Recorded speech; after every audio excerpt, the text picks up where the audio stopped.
ओरछा में श्री राम राजा सरकार परंपरा के अनुसार होली पर परिवार के साथ दालान में झूले पर विराजमान हुए। श्री राम राजा सरकार यहीं से भक्तों को दर्शन देंगे। भगवान दालान में ही सिंहासन पर विराजमान होंगे और भक्तों के साथ होली खेलेंगे। इसके लिए पुजारियों ने राजशाही दौर की चांदी की पिचकारियों को साफ किया और बड़े बड़े पीतल के नाद में टेसू के फूलों से चमकीला रंग तैयार किया। भगवान होली मंगला आरती के बाद गर्भगृह में चले जाएंगे। भगवान श्री राम राजा सरकार साल में सिर्फ 3 बार दालान में आकर दर्शन देते हैं और भक्त सिर्फ इन्हीं तिथियों पर मंदिर में आकर परिक्रमा कर पाते हैं। भगवान श्री राम को ओरछा में राजा के रूप में पूजा जाता है। विशेष तिथियों में भगवान गर्भगृह से बाहर आकर अपनी प्रजा को दर्शन देते हैं।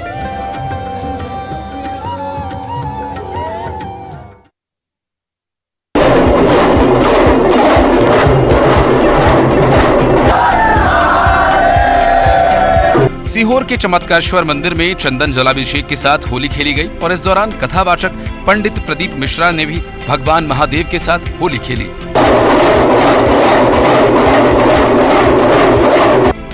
इस होली में सिर्फ गुलाल और चंदन पानी से ही होली खेली जाती है। ये होली 5 शिव मंदिरों में खेली जाती है।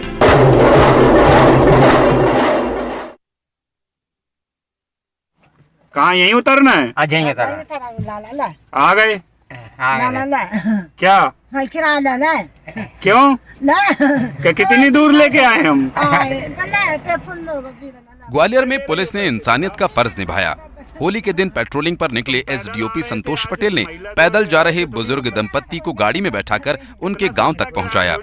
बताया जा रहा है कि सवारी गाड़ी न मिलने के चलते हाईवे पर बुजुर्ग पैदल ही जा रहे थे। बुजुर्ग महिला ने एसडीओपी को किराए के तौर पर 20 रुपए देने की कोशिश की, लेकिन एसडीओपी ने किराया लेने से मना करते हुए उन्हें होली की बधाई दी और महिला दिवस की शुभकामनाएं देते हुए मिठाई खिलाई। पुलिस का ऐसा व्यवहार देख बुजुर्ग महिला ने उन्हें दुआएं दी।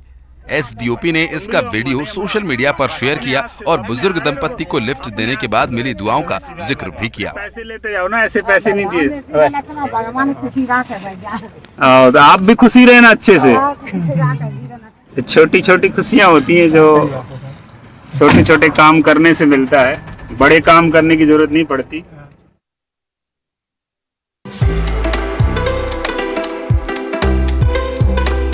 इंदौर में होली पर कानून व्यवस्था संभालने वाले पुलिसकर्मियों ने जमकर होली खेली।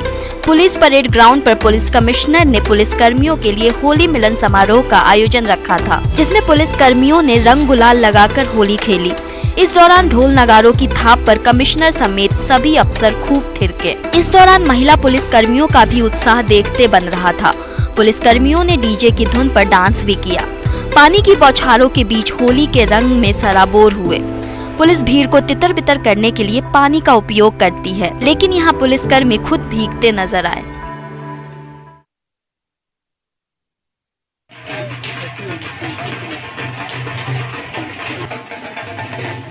खरगोन की पुलिस लाइन में होली उत्सव का आयोजन किया गया। होली पर अपनी ड्यूटी दे रहे पुलिस कर्मचारियों ने एक दिन बाद होली मनाई।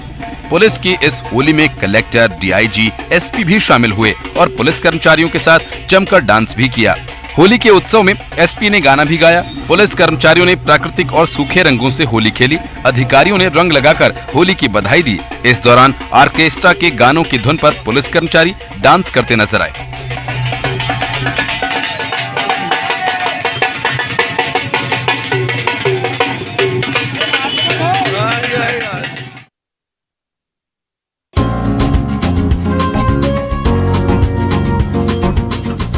साफा इंसान पहनते हैं, लेकिन यहाँ पानी की टंकी को साफा पहनाया जा रहा।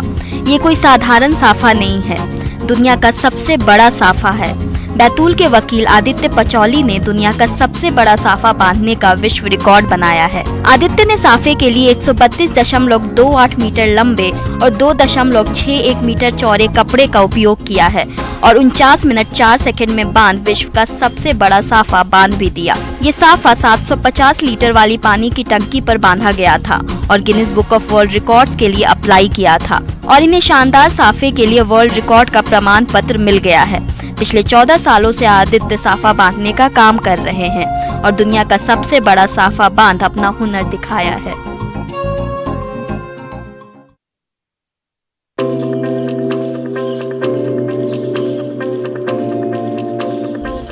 उज्जैन में महाशिवरात्रि पर शिप्रा नदी के घाटों पर 18 लाख से ज्यादा दीपक जलाकर विश्व रिकॉर्ड बनाया गया था। इस आयोजन में 21 लाख दीपक, 52,000 लीटर तेल, 25 लाख रुई की बाती, 600 किलो कपूर का इस्तेमाल किया गया था।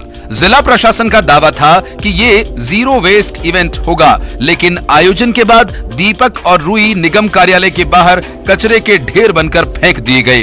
दीप प्रज्वलन के बाद बचे हुए तेल को गौशाला में उपयोग किया जाना था और दीपक का कलाकृति रिसाइकिल कर मिट्टी के बर्तन या फिर बाउंड्री वॉल बनाने में इस्तेमाल किया जाना था। इसके साथ ही रुई की बातियों का कागज बनाने के लिए, रजाई बनाने के लिए इस्तेमाल होना था।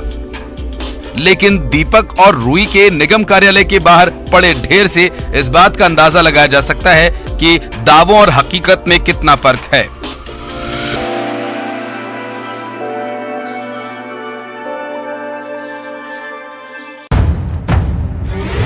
खेतों में दौड़ लगा रहे ये जानवर कोई पालतू पशु नहीं, बाघ है। ये बाघ जंगल से भटककर गांव में आ गया है। खरगोन के अंबा डोचर और खुशियाला गांव के बीच खेत में बाघ नजर आया है। खेतों में टाइगर देख हड़कंप मच गया। बाघ की सूचना मिलते ही लोगों की भीड़ जमा हो गई।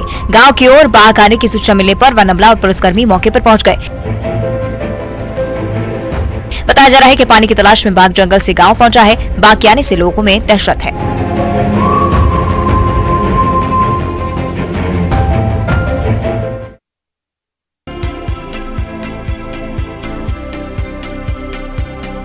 श्योपुर में बारिश और ओलावृष्टि से किसान संकट में हैं। खेत में खड़ी सरसों, चना और गेहूं की फसलों को भारी नुकसान हुआ है। बारिश के चलते किसानों की चिंता बढ़ गई है। बारिश के चलते किसानों की चिंता और बढ़ गई है कि अगर फिर से बारिश और ओलावृष्टि हुई तो फसलें पूरी तरह से चौपट हो जाएंगी। जिले के दर्जन भर से ज्यादा गांवों में ओलावृष्टि हुई और इसकी वजह से खेत में खड़ी गेहूं की फसल खेत में ही बिछ गई। सरसों और चने की फसल कटने के लिए तैयार है, जो ओला और बारिश के बाद अब बर्बादी की कगार पर है।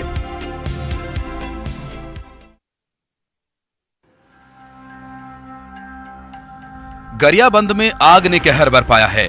यहां नेशनल हाईवे के किनारे जंगल में आग लग गई। जंगल धू धू कर जल रहा है। इन तस्वीरों में आप देख सकते हैं कि जंगल कैसे जल रहा है। घटना धवलपुर वन परिक्षेत्र की है।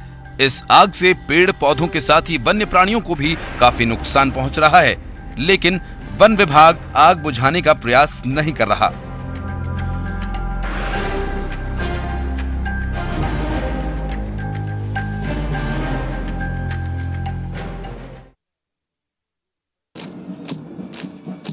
जगदलपुर में सीआरपीएफ के 84वें स्थापना दिवस पर परेड का आयोजन किया जाएगा। इस कार्यक्रम में केंद्रीय गृह मंत्री अमित शाह मुख्य अतिथि के तौर पर शिरकत करेंगे। आजादी के 75वें साल में सीआरपीएफ की 75 महिला बाइक राइडर्स इंडिया गेट से लेकर छत्तीसगढ़ तक 1848 किलोमीटर की दूरी 16 दिन में तय करेंगी। केंद्रीय मंत्री मीनाक्षी लेखी ने दिल्ली के इंडिया गेट से सीआरपीएफ विमेन डेयरडेविल्स दस्ते को हरी झंडी दिखाकर रवाना किया। इसके बाद महिला बाइकर दस्ता आगरा, ग्वालियर, शिवपुरी, भोपाल, नागपुर, बांद्रा, रायपुर और कोंडागांव होते हुए जगदलपुर पहुंचेगा।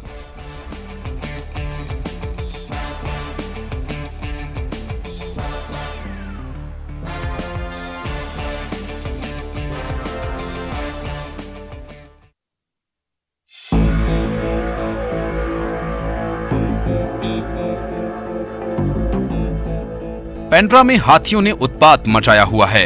हाथियों ने मरवाही में डेरा डाला हुआ है और यहां 2 हाथी गेहूं की फसल को नुकसान पहुंचा रहे हैं।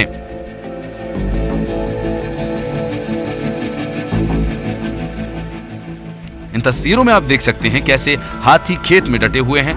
हाथियों का ठिकाना जंगल है, लेकिन ये हाथी अब गांव की ओर चले आए हैं। ऐसे में गांव वालों में भी दहशत का माहौल है।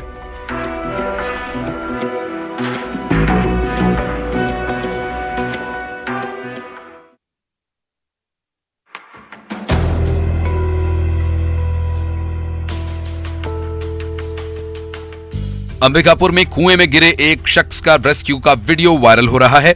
ग्रामीणों ने काफी प्रयास से कुएं में गिरे हुए शख्स को बाहर निकाला। इस वीडियो में आप देख सकते हैं कि कैसे रस्सी के सहारे इस युवक को कुएं से बाहर निकाला जा रहा है। रस्सी से हाथ फिसलने पर युवक ऊपर आने के बाद फिर कुएं में गिर जाता है।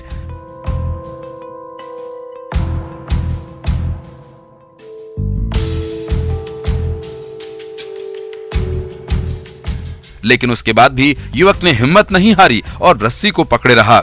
इसके बाद लोगों ने उसे ऊपर खींचा और उसकी जान बचाई। बताया जा रहा है कि युवक गांव में होलिका दहन देखने गया था और उसी दौरान वो कुएं में गिर गया।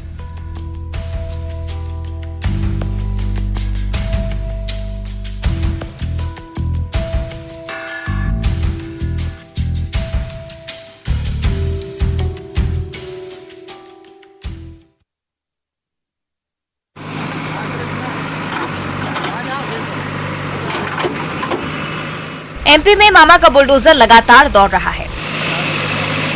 गुंडे बदमाशों के ठिकाने ध्वस्त किए जा रहे हैं। दमोह में भी पुलिस का बुलडोजर चला है। यहां बदमाश के घर पर पुलिस ने बुलडोजर चलाया। पुलिस ने दुष्कर्म के आरोपी का घर जमींदोज कर दिया। बुलडोजर महिला पुलिसकर्मियों ने चलाया और उस दौरान अधिकारी भी मौजूद रहे। हटा थाना क्षेत्र में पुलिस ने इस कार्रवाई को अंजाम दिया।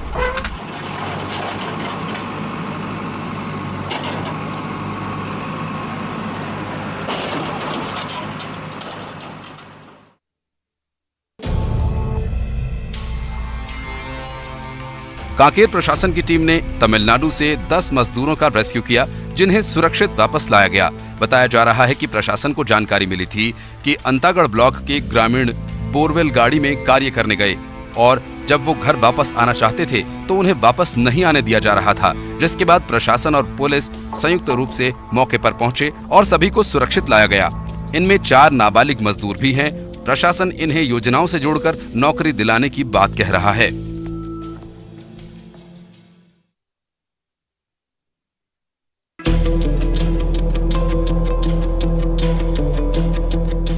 राजनांदगांव नगर निगम की राजस्व दफ्तर में आग लग गई, जिससे वहां पर रखे रिकॉर्ड्स जलकर राख हो गए। आग लगने की सूचना पर फायर ब्रिगेड मौके पर पहुंची और आग पर किसी तरह से काबू पाया।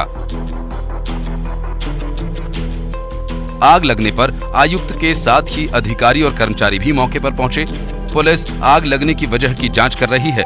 बताया जा रहा है कि अज्ञात शख्स ने दफ्तर में आगजनी की, जिसमें राजस्व कार्यालय के दस्तावेज जल गए।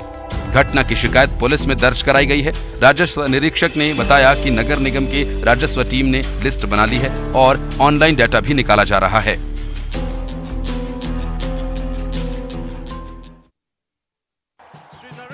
भारत और ऑस्ट्रेलिया के बीच वाडागावस्कर ट्रॉफी के चौथे और आखिरी टेस्ट की शुरुआत अहमदाबाद में यादगार बन गई।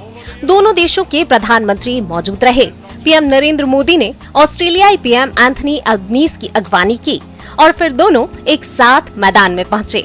दोनों प्रधानमंत्रियों ने पहले अपने अपने देशों के खिलाड़ियों से मुलाकात की। पीएम मोदी ने रोहित और ऑस्ट्रेलियाई पीएम अल्बनीज ने स्टीव स्मिथ को कैप पहनाई। इस दौरान अपने कप्तान से बात कर रहे अल्बनीज को मोदी ने अपनी तरफ खींचा और फोटो खिंचवाने के लिए कहा। फिर 2 कप्तान 2 पीएम की ऐतिहासिक फोटो नरेंद्र मोदी स्टेडियम में क्लिक हुई। मोदी और अल्बनीज ने गोल्फ कार पर मैदान का चक्कर भी लगाया। वहीं पीएम मोदी ने टीम इंडिया के सभी खिलाड़ियों का परिचय प्राप्त किया और हाथ भी मिलाया। इसके बाद राष्ट्रगान में वे रोहित शर्मा से ठीक पहले खड़े हुए। राष्ट्रगान के बाद में वे पीएम अल्बनीज के साथ स्टैंड्स में लौट आए।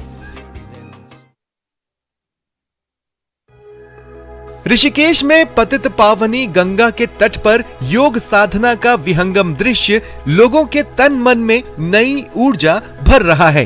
दरअसल परमार्थ निकेतन की ओर से आयोजित इंटरनेशनल योग फेस्टिवल की शुरुआत हो चुकी है।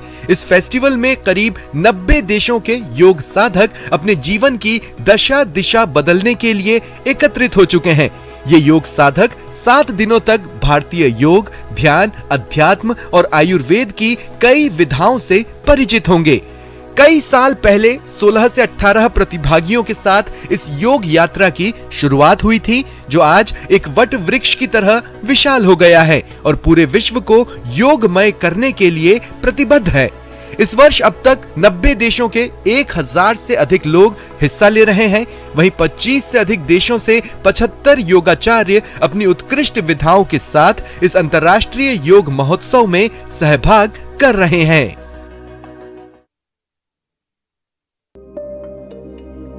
जहां तक नजर दौड़ाइए सिर्फ सफेदी ही नजर आएगी, मानो पहाड़ों ने सफेद चादर ओढ़ ली है। ये नजारा है उत्तराखंड के सीमांत जिले उत्तरकाशी के नेलांग इलाके का, जहां बुधवार को जमकर बर्फबारी हुई, जिसके बाद पहाड़ियां पूरी तरह बर्फों से ढकी नजर आईं। बर्फबारी के कारण निचले इलाकों में एक बार फिर से ठंड काफी बढ़ गई है। बर्फबारी से नेलांग घाटी के नजारे काफी खूबसूरत दिखाई दे रहे हैं। वहीं इस कड़ाके की ठंड के बीच देश के हिमवीर नेलांग बॉर्डर पर ड्यूटी पर तैनात हैं। बॉर्डर क्षेत्र में मार्च महीने में तीसरी बर्फबारी है, जिससे जवानों को परेशानी का सामना करना पड़ रहा है।